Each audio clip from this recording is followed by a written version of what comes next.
up, everybody? Let's do a big dog intro, right? All right. So here's my big dog. Big dog. What's cracking, big dogs? Oh, that was terrible. That was horrible. What if John Ralphio did it? John Ralphio from Parks and Rec. What's cracking, big dogs? That's a little. I mean, that was pretty good, I think, in my opinion. What's up, everybody? It's your boy Bosco. Welcome back to another YouTube video. Today we're going to do something a little bit new on the channel here. We're going to be talking about some fantasy football. Now, this is something that is near and dear to my heart, and recently a position opened up on a team that I would very much like to join. So this is technically my audition tape. I'm not going to be hitting you with too many super hard facts and stats here, because you know what, I feel like at any time I could just look up some stats and figure something out with some data. That's not a hard thing. So today I really want to show you who I am and my understanding and where I come from with fantasy football and all that. That's what I think is important, Yeah, so fantasy football is actually something I'm pretty passionate about. I play a lot of it. I commit a lot of time, a lot of hours to it. And so let's dive in. Today we're going to be talking about dynasty football specifically, dynasty fantasy football specifically. Dynasty is, similar to your average league, except your roster will be likely a lot deeper. And this is because every year you keep your full roster. Year to year, you keep your full roster and you draft new players, actual rookie players coming into the NFL. You do your own draft with your leagues, take them onto your team. Sometimes you have a taxi squad, which is, basically like a practice squad where you can hold younger players, give them a year or two to develop, see if you want to keep them on the team. This is kind of for more so the back end of the draft picks that you take, or someone you might pick up off the waiver wire after the draft. And you got a deep roster here. We've got my team over here for one of my leagues, and so we're going to kind of just be going through this and talking about the team. This is my dynasty league. It's a 10-man league, so it's a smaller league, but it's with my homies. We're going into year 3. It's my longest dynasty league. I've only been doing dynasty for now. This will be year 3. But I have been playing fantasy football for about 10 years now. I started back in high school. Wasn't really too serious. Never actually watched football before I started playing fantasy football. So they both kind of came into my life at the same time. And it took a while, through high school. I played a bit, didn't have any actual leagues with friends and stuff. In college, I met other people who played more, started making our own leagues and all that. And then by the time I was out of college, man, I was full on. I drank all the Kool-Aid. The Kool-Aid was gone because I drank it all. And I was in it to win it. I loved fantasy football. It was like a part-time job. I was putting 20 hours a week at least listening to podcasts, watching YouTube videos, doing my own research. I mean, this is the last 5 years I've been doing that. And it's really showed. It's really paid off. The last year, I think I made 6 out of 8 of my playoffs, and I won 4 of them. This year, I made 8 out of 8 of not just the playoffs, but finals. 8 out of 8 finals this year. All 8 of my leagues, I made the finals. God, did it feel good. We were absolutely dominant all season. Like this league here, I was second place all season. The first place guy just fucking, his team was going off. There's nothing you can do about that. Sometimes, especially in Dynasty, you're just, someone's just got Kupp and Adams and Eckler and Josh Allen and Kels, and you're just like, well, that's tough. That's a toughie there. And then, again, we won 4 of them. We made all 8 finals, and we won 4 of the finals, which is disappointing. Honestly, 3 matches could have been decided by picking up and playing Braxton Berrios in my lineup. I did not have the intestinal fortitude to do that. I will not lie. There was really only one league, maybe this one also. This one I was kind of looking at him as well. So there were 2 leagues where I was looking at him, because one of the leagues, there was just no way I was going to play him. The one league I lost because Antonio Brown fucking walked off the field, and God, fuck. Also, Amon-Ra St. Brown, what the fuck? This guy has to have the best fucking... Oh, God. Basically, 2 leagues I lost because of Amon-Ra St. Brown just having the best fucking day of his goddamn life. I mean, I bet this guy will probably never have that good of a day. 35 points. 35 fucking points. Like, dude, oh, it was pain. It was pain. Let's take a look at the squad, though. My running back core is phenomenal. Taylor, Harris, Barkley, and McCaffrey. It's fantastic. It's really, really good. Really good, very solid for. As you can see, my wide receiver core is demolished.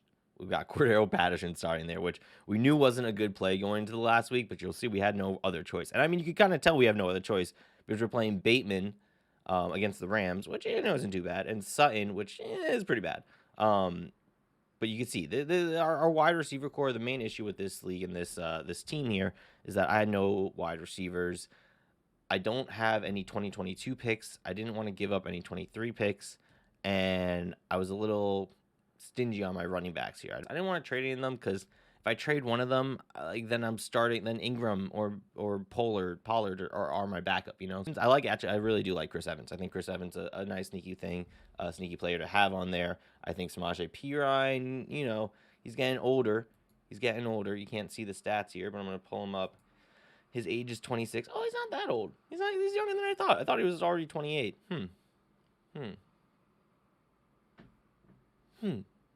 Anyways, so if I am going to trade for one, I'm going to make sure I at least get something back, whether that had been, at the time, maybe a Ramondre Stevenson or Sony Michel or something along that line. Just so I have that extra little bit of depth, because actually I'll pull you over to this league here where my team is quite stacked. We can see I've got running back. We've got Jacobs, Dillon, Williams. Let's see, go down here. Henderson, Clyde. Do I got anyone on the IR? Carson, right? That's 6 very solid running backs. I had a good core of running backs. I was confident. I was maybe I trade one of these guys, right? But look at what happened. Carson got injured. Clyde got injured. Henderson injured. It got real. Jacobs was a bit injured there. It got real sus a bit, So depth being super important. Again, I don't think where I was getting offers just for wide receiver or for, you can see my tight end is really weak. I've got Cole Kmet, I've got Jonnu Smith, and Ferkser. Ferkser didn't really do shit all season. I mean, barely did shit at the end of the season. I guess. Jonnu was infuriating to play. So eventually Kmet became pretty solid. It is 1.5 points per reception for tight end. So, Kmet ended up doing pretty decent. But there was a time I was looking for a better tight end. There's someone in this league with Waller and Kittle. I wanted to try and trade for one of them. They wanted, Cup or Diggs or one of my running backs plus. And I couldn't just give away one. And in the end, that was a great decision because, man, with all the injuries and everything, the only reason why I did so well in this league, I completely dominated all season. I was first place. I was 11-3 here. Really just, see what points for, pretty solid compared to the next guys. I'm the only one in 2,400 plus. Really good team. But again, I'm not getting there if I trade away any of these running backs, because if I trade away any of these running backs, I'm pretty fucked. Okay, so that's just a little thing there. Just depth, so important. If you're making a trade, make sure you for position unit, swapping wide receiver for running back. Make sure you're not just swapping points. Obviously, if you have 6 running backs and 0 wide receiver, and you need a wide receiver to play because you can't play all 6 running backs, then okay, swapping the points is fine because you need to get those points into your lineup. But make sure you're still getting a little something on there, just to make sure that if something does happen, you have some type of backup, because that's where you'll be fucked. Again, I was so lucky that I ended up with so much depth on this team. I mean, I made a trade I traded Evans for Cup and Gallup, which allowed me to draft Antonio Brown, which again, Antonio Brown was great for the start of the season. He was fantastic. Look at these numbers. You can't be upset with that. You can be absolutely furious right here. I am furious and will never forgive him for this atrocity that ruined my life. 7 points. Okay. It's a couple weeks out, but it still hurts. Anyways, here we also got a good, again, the depth is key. We've got good depth here on this team. We've got able to pick up Renfro somewhere in the draft. Somehow I got him, and he just fucking balled. That was luck. That was amazing. I felt really good about Cup, Diggs. I wanted the stack with Stafford, Allen, Antonio Brown towards the end of the offseason last year. I was feeling really fucking good about him. There was just all this hype, like, yo, AB's gonna be the guy. AB's gonna be the guy. AB is gonna be the guy. I drank up that Kool-Aid, and you know what? He kind of was. If he hadn't got injured, he could have had a freaking amazing season. So it's too bad. But yeah, we got Van Jefferson, DJ Moore, Christian Kirk, and Calvin Ridley. Calvin Ridley I had on pretty much every single team this year. That was a big blow. So, I don't, a lot of the time the winner of, or whoever makes it to the playoffs or the finals is just whoever's team didn't die, right? A lot of the time you could draft an amazing looking team, and by week 4 you could half of them could be gone, right? In the most important weeks you could lose your guy, especially with COVID and everything this year. And so, one thing, just depth important, right? But I also want to show that I did it with some, controversy as well. It's not like none of my guys died. I mean, I had Ridley, I had Carson, I had Gallup. I mean, again, I had a pretty good wide receiver core here, and enough to carry me through with Allen, Cup, Diggs, and Stafford. That was insane. They were insane for me. Cooper, Cup, Stafford connection, Diggs, Allen. It was great. It was great. But I couldn't have done it alone. Having these little extra depth pieces is so important. So that's why even when you're making a trade, again, just look for those little extra things you can tack on. It might not, nothing to like break the back of the trade, but if you can always just get that little bit extra, that extra little guy, you never know who's going to turn out. I mean, Renfro might have been a throwaway person in a trade this offseason. Someone like Van Jefferson might have been a throwaway trade or person in a trade last offseason. Just little things like that. Find guys that you like and get them. Tyler Johnson, I love this guy. I think that with or without Brady, I think he's a really good player. I've enjoyed what I've seen from him, and I think that he could be good on a team where he gets some opportunity. If someone else had him and I was doing a trade with him, I might just try to have him throw him in there. Maybe throw a 4th or something for him. Because again, what's that 4th pick going to do for me? It's going to get me another player that I want to take a shot on, like him. May as well do it. Anyways, you can see, like I was saying, we've got the fantastic running back core, but then our wide receivers are pretty weak. Cordero Patterson, Bateman, Sutton. This was my playoff wide receiver core. This is my finals week wide receiver core. It's bad. It's bad. I tried to make a trade with Barkley for Hill. I almost convinced a teammate to do it, a league mate. They did not do it. They were not about it. Good choice by them. So I tried to trade him, Barkley and who was it? I think it was maybe Bateman for like Hill and Sanders or something. Didn't end up working out. So this is what we got. We've got those 3. We've got Woods, who was doing really well before he got injured. That was a big blow. Terrace Marshall, rookie. Got high hopes in him. And Mike Evans, again, he was doing really good while we could play him. And he got, he was our core. He carried us. He definitely carried us. He was our core. He got us through it. And then Ridley down here. Again, like I said earlier, I had Ridley just about everywhere. It really crushed me, but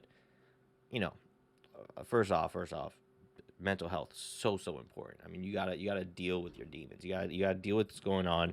If he's not gonna be able to be out there and be healthy, and then we don't want him out there, right? We want him, the person, to be the best he can be, and if he can get to that place, maybe then that will allow him to come back, right? But we don't want him putting himself in that situation for us. So that's fine. It hurt, it sucked, but anyone who said anything bad about him, honestly, go fuck yourself. Go fuck yourself. Anyways, wide receiver core was pretty fucked up. Not gonna lie. I had some bright spots on it, like Bateman would look pretty good when he came in. Rondale Moore, like we were talking about, had a really good start of the season. Elijah Moore at the end of the season started coming on. I was like, okay, you know what? Even though my core is not great, and this is why I didn't make any trades. Even though my wide receivers not great, I have a lot of youth, right? I've got Rondale Moore, I've got Elijah Moore, I've got Bateman, I got Terrace Marshall. Those 4 guys alone, I have good faith in. Even if they're not going to be top wide receiver 1s, whatever, if that's a core of wide receiver 2s, high-end wide receiver 3s right there, I'm so happy with that. I can always make a trade to go get that wide receiver 1 that I need to really top out the core. But I felt really good there. And then I had good players now. Like my wide receiver core was really older and younger. There wasn't that in-between, other than Ridley. Ridley was my in-between. He was my young-ish, really good guy. I mean, 27 is not that young, but, I traded for him at the end of last season. I was beyond excited that I had him going into this season in this league. That was such a steal of a trade last year. Whoo, sheesh. But anyways, last year I had a whole bunch of first-round picks. I won the league also, so this was really good. Again, this was like a new league, a fresh league. It was all of our first time playing Dynasty. And I was able to get some really good trades, pick up some firsts, stuff like that, which is why my team does look the way it does. It looks really good. Some other stuff happened, which we won't get into, why my team doesn't look as good as it could look, but that's for another time. Anyways, I didn't make any trades for wide receivers because my main assets, right, are my 4 running backs, Andrews and Pitts. It's tight end premium, so 0.5 PPR, 1 point for tight ends. Didn't want to trade either of those guys. I really didn't have all that much to sell, you know? I didn't have much buying power with things that I would want to give up. No one really wanted Ridley. I'm not going to give up McCaffrey. I don't have my picks. I already traded those away to build this team, right? I've got these young guys I'm kind of putting my future into. I can't trade away these guys who are my future for win now guys. Right? That's how I kind of felt when these guys were at the time somewhat piecing them together, helping me win now also. So between not wanting to give them up and the fact that I was able to piece them together, help me win and get through, I kind of, I didn't want to trade them. This was, ended up being a fatal flaw. I lost by 11 points here, which if I had maybe made a trade for a better wide receiver, could have gotten someone else in this lineup here and had a chance, plenty of players on my bench that I'm not using that I could have traded. I was at the end trying to trade Woods and someone, Woods and Pollard for someone like that. Nothing really ended up going through. I kind of got cold feet. And I think one of the big things that gave me the cold feet, because I really wanted to win now. So I was trying to trade for Keenan Allen, right? Terry McLaurin wasn't really like what I was looking at, but then he put him on the table for me, and it completely just sidetracked what I was trying to do, right? The temptation of, oh, wait, you're telling me I could have Terry McLaurin? Now I have to rethink everything, right? McLaurin was interesting, but he hadn't been doing so great, right? I wanted someone who had the chance of putting up 20 points, right? Like someone who's been consistent and good. Keenan Allen. This was a tough decision for me to make, trying to decide whether do I go with the youth actually and trade for Terry McLaurin, or go with the guy that I actually kind of wanted to help me win now, Keenan Allen. I ended up getting green, trying to get them both. It didn't end up working out. I ended up talking myself out of trading for either of them. Probably not the best idea. Not that either one of them would have saved me this week, but now looking at my team, I'm like, damn. Imagine I had Keenan Allen or Terry McLaurin even instead of Woods. Oof. So it's really hard. I guess what I kind of tangent off into talking about here is that it's really hard in Dynasty knowing, what moves to make. There's so many decisions you have to make that you don't even realize if they'll affect you, when they'll affect you, right? When you're doing something in Dynasty, you really have to try to have a clear plan, but also remain flexible. I play a lot of this game called Team Fight Tactics, where, you get the idea of the game is you're building a team based on units that are given to you in a shop that are random, and you're drafting your team to fight against other people's team. The best players are ones that have a few plans, right? A few builds that they like to go, but they're flexible. They're going to see what's coming at them in the shop. They're going to see what items they're getting, and they're going to flex into the best board they can play, into the best comp they can play at the end of the game based on what they've gotten, right? It's a similar thing here in fantasy football. You got to be flexible, especially in Dynasty. You got to have a path. You got to have a plan. You have to be flexible to what happens. I built my whole team. I went into this draft with a lot. So now this is my Fade the Fetal League. It's actually with the content creator that I'm hoping to be working for with this video, Nick Ercolano, BDGE, Big Dogs Gotta Eat. How?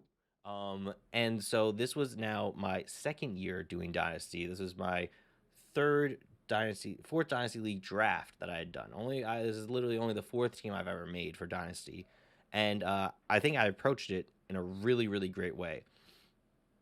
I didn't necessarily look at age too much, right? Age was not the priority. I took a team that I want to win. I wanted to win now. That was my goal. But I didn't compromise with the players that I was taking to do that, right? Like, I took Josh Jacobs and Clyde Edwards-Helaire and Javonte Williams. 3 young running backs still, and A.J. Dillon, right? 3 young running backs that all had really good, prospective roles in their offenses. As you can see, like, my team, I clearly started off very heavy with quarterback and wide receiver.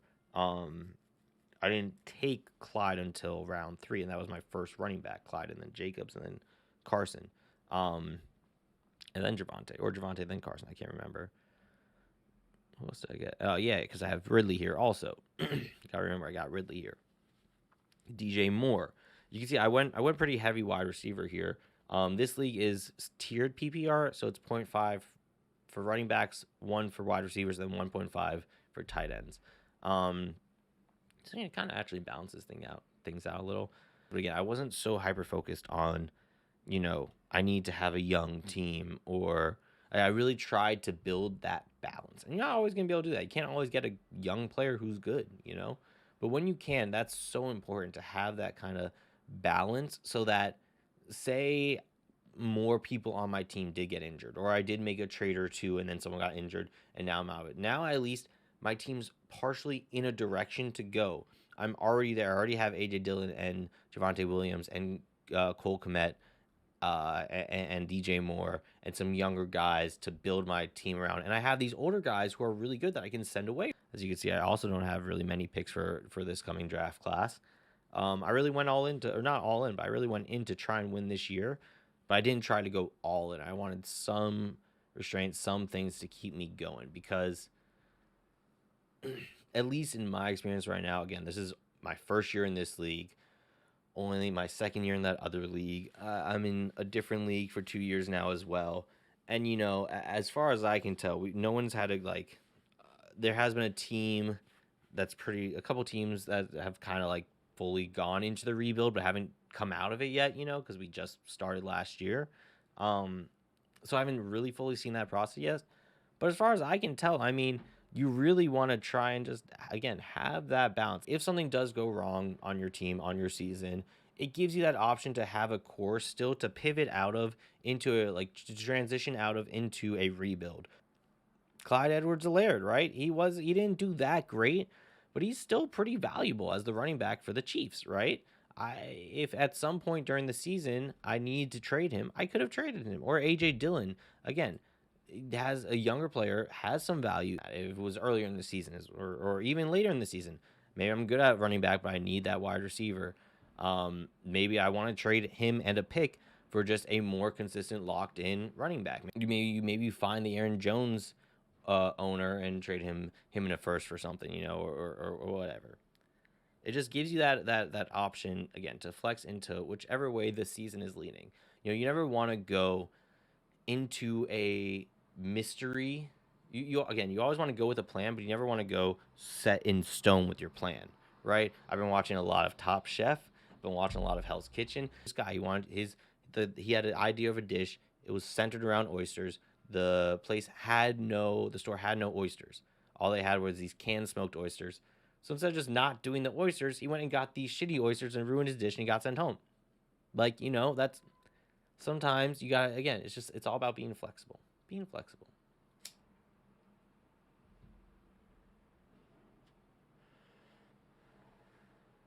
Now, personally, I think one of my best skills as a fantasy football player is consuming content, actually. Listening to all these things that are being said about these players, and then taking that information and using it in my own way. It's just information. How you tell it is what matters. And so if you hear one thing, hear this, take everything you hear from someone. Don't hear this player is better than this player and have that be set in stone. Really try your best to use the information you get from us. And there sure are some hard-hitting data stat points that show maybe in some ways player X could be better than player Y, but even in that stuff is able to be manipulated. That shit is malleable in the way that it's presented to you, and you really gotta watch. When I'm looking at a player that I like, I'm not the best math guy, right? I'm not the best film guy. It's based on what I hear. I hear everything. I consume so much content. I listen to like 5 6 different podcasts, 4 pretty regularly, and I'm always trying to pick up a new one here and there. I'm on Twitter reading all sorts of different takes and stuff. I'm watching random YouTube videos with 10 views, 30 subscriber videos, things like that. I'm trying to take in as much as I can, because if I can watch 10 different videos on someone talking about a player, right? That is 10 perspectives other than mine that now I have to maybe either better understand the player and the situation they're in, um, better understand the community feel around this player. That's a huge thing also, like about Twitter, that's really, really helped me out, honestly, is just getting an understanding of how people are feeling about players and where their price range is at. After the Gabe Davis game, half of Twitter is, oh my God, Gabe Davis, he's the best ever, buy, buy, buy. Half of them is, oh my God, sell Gabe Davis, sell, you like got to sell him for all you can because he's this one game, blah blah blah. Like, this tweet from FB God. What's more likely? What's more likely? A player underperformed at 18 but started getting paid to play football and improved drastically. B, a player who put up 200 yards and 4 touchdowns absolutely stinks because your model says so. Well, I think that's really great is that, again, it's about being fluid. Things change. These are two, look at this one game and you have these two narratives that you got to decide which one are you on. Is it, and it doesn't have to be one or the other. Again, you can be somewhere in between. Maybe it's a bit of an outlier, but maybe it does show some potential of what's there to come, for this player. Yeah, it's just going out, getting the information and making it your own. Again, if you hear one thing, just, it's that. It's take all the information you can and don't just take it for fact. Don't just listen to someone say something and say, okay, that's what it is. Listen and form your own opinions. Make your own stories. Find the narrative within these narratives that you think is the truest, right? Especially if you're looking for one specific player, right? You're trying to really figure out, do I trade for this player? Is this someone I want, right? Is this person going to help me on my team? Is this a player I'm a little maybe nervous about the age, or they didn't really produce so well this year, but I really like their rookie profile coming out of college. Was it just a down year, or is this like what they're going to be now, right? Like Terrace Marshall, this is someone that in this offseason, I'm going to have to actually do a good amount of research in and really figure out. And, the way I'm going to do that is I'm going to go and I'm going to listen to people that are smarter than me, right? I mean, people that put more time in and smart. I put a lot of time into fantasy football. I do a lot of research and stuff myself. But at the same time, I might be looking a player up and I'm listening to a podcast or watching YouTube at the same time because I want the stats and I want the narrative. I want to understand what other people are feeling and thinking about these players. I want to see things and hear things that I might not be seeing and thinking myself. All right. Well, hey, hopefully I said some things that, can help you. Hopefully this is coherent enough. Hopefully I'm able to make it coherent enough in the editing. Hey, look, Nick, I really appreciate everything you've done, not just in your fantasy football content, but in all the content that you've made for content creators. I mean, your Behind the Business series is so amazing. It really is. The way you have built yourself up and want to help other people build themselves up, it's really, really inspiring. One of the reasons why I have a YouTube channel, why I stream, is because I watched your content and I was inspired, So thank you so much for the opportunity. As always, wherever and whenever you are, I hope you're having a wonderful morning, evening, afternoon. It's your boy, Bosco. Your company's been appreciated. Thank you so much, and stay positive. Peace out.